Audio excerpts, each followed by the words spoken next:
हजरत मूसा अलैहिस्सलाम की कहानी और समंदर वाला वाक़या। हजरत मूसा अलैहिस्सलाम अल्लाह के सबसे प्यारे नबियों में से एक नबी थे। उन्हें कलीमुल्लाह के नाम से उस वक्त जाना जाता था, जिसका मतलब होता है अल्लाह से सीधे बात करना वाला। यानी कि हजरत मूसा अलैहिस्सलाम में ऐसी करिश्माई ताकत थी कि वो सीधे अल्लाह से बात कर सकते थे। हजरत मूसा अलैहिस्सलाम की कहानी का जिक्र कई हदीसों में आया है। आज हम कोशिश करेंगे कि आपको ज्यादा से ज्यादा हजरत मूसा अलैहिस्सलाम के बारे में बता सके। हजरत मूसा अलैहिस्सलाम की पैदाइश। हजरत मूसा अलैहिस्सलाम की पैदाइश एक इजरायली परिवार में हुई थी, यानी वह एक इजरायली परिवार से ताल्लुक थे। कुरान में हजरत मूसा अलैहिस्सलाम का नाम करीब 136 मर्तबा आया है। अल्लाह ने हजरत मूसा अलैहिस्सलाम को इजरायली लोगों को हिदायत देने के लिए नबी बनाकर भेजा था। उस वक्त वहां के लोग फिरौन की पूजा करते थे। फिरौन मिस्र का एक ताकतवर बादशाह था। लोग अल्लाह को न मानकर फिरौन को ही खुदा मानते थे। तब अल्लाह ने लोगों की हिदायत देने के लिए हजरत मूसा अलैहिस्सलाम वहां के लोगों के लिए नबी घोषित किया। हजरत मूसा अलैहिस्सलाम और फिरौन का सामना। हजरत मूसा अलैहिस्सलाम लोगों को हिदायत देते कि अल्लाह ही सबसे बड़ा है, उसी की इबादत करना है, उसी से दुआ करनी है। हजरत मूसा अलैहिस्सलाम हजरत इब्राहिम अलैहिस्सलाम के वंश से थे। जैसा कि हमने पहले ही बताया कि हजरत मूसा अलैहिस्सलाम इजरायली परिवार में पैदा हुए थे। इजरायली लोग जो कि यहूदी थे, जिनके 12 कबीले थे, या कहे यहूदियों का समूह, जिन्हें बनी इसराइल कहा जाता था। बनी इसराइल लोग हजरत याकूब, जिन्हें हजरत इसराइल भी कहा जाता है, जिनका अंग्रेजी नाम जैकब था, उनसे ताल्लुक रखते थे। उस वक्त बनी इसराइल लोग जमीन पर सबसे अच्छे लोग थे, लेकिन मिस्र के लोग इनसे नफरत करने लगे थे। उस वक्त मिस्र के ताकतवर राजा फिरौन ने सारे बनी इसराइल लोगों को अपना गुलाम बना दिया था। उनसे बहुत काम करवाया जाता था, उन पर जुल्म किया जाता। उनकी औरतों से हर वो काम करवाया जाता था जो फिरौन चाहता था। फिरौन एक बहुत बड़ा घमंडी राजा था।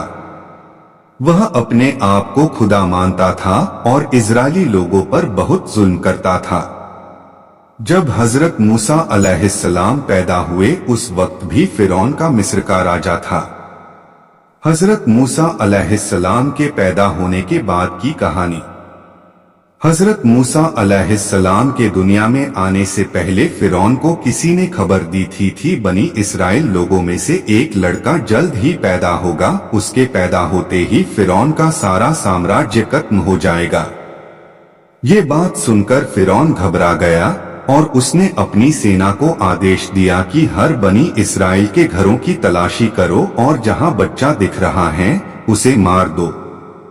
फिरौन सिर्फ बेटों को मारना चाहता था, बेटियां होने पर वह उन्हें छोड़ देता था।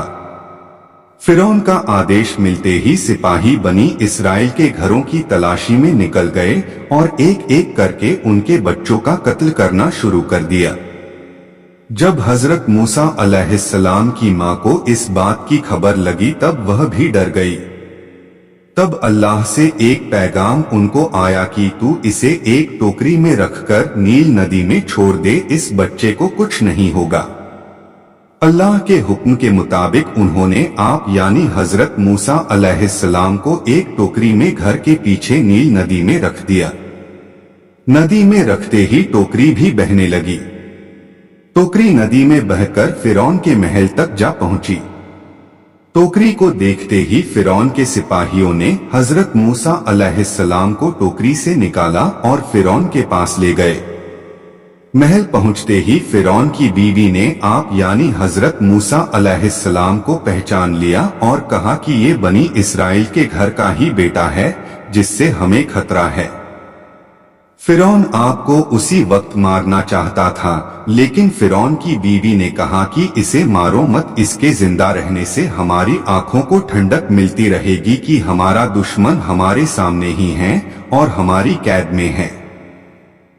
हो सकता है ये हमारे लिए खुशनसीब बच्चा हो। फिरौन ने उसकी बीवी की बात मान ली और आपको अपने महल में रख लिया।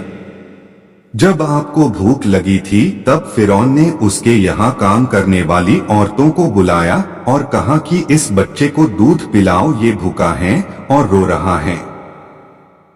लेकिन अल्लाह की कुदरत देखो, कोई भी औरत आपको दूध नहीं पिला पा रही थी, सारी औरतें दूध पिलाने में नाकाम रही। फिरौन समझ गया था कि ये कोई मामूली बच्चा नहीं। फिर दूध पिलाने के लिए आपकी माँ को तलाशा गया और तलाश करके आपको दूध पिलाया गया।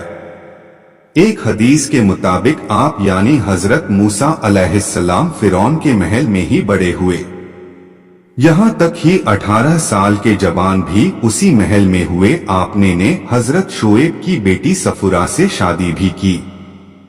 हजरत मूसा अलैहिस्सलाम ने बड़े होकर लोगों को समझाया कि फिरौन की पूजा करना बंद करो और एक अल्लाह की इबादत में यकीन करो।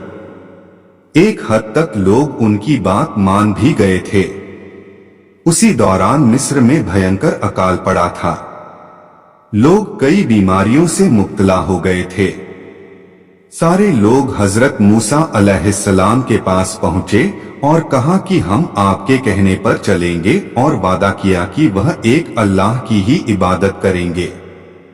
जब लोग बीमारी से ठीक होना शुरू हुए और हालत पहले जैसे होने लगे, तब लोग फिरौन के डर से वापस उसकी पूजा में लग गए।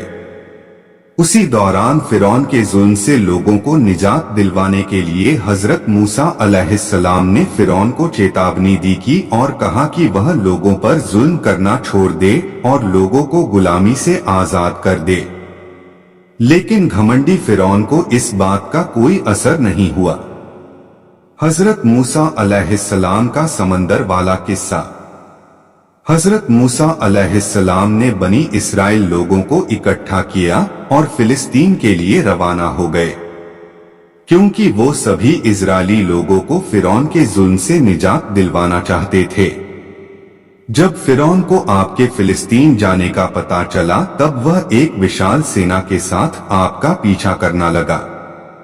जब मूसा अलैहिस्सलाम बनी इस्राएल के लोगों के साथ लाल सागर तक पहुंचे, तब उनके पीछे फिरौन की बड़ी सेना थी जो सबको मारने को तैयार थी, और आपके आगे गहरा समुंदर था। बनी इस्राएल के लोगों ने मान लिया था कि अब फिरौन उन्हें मार देगा।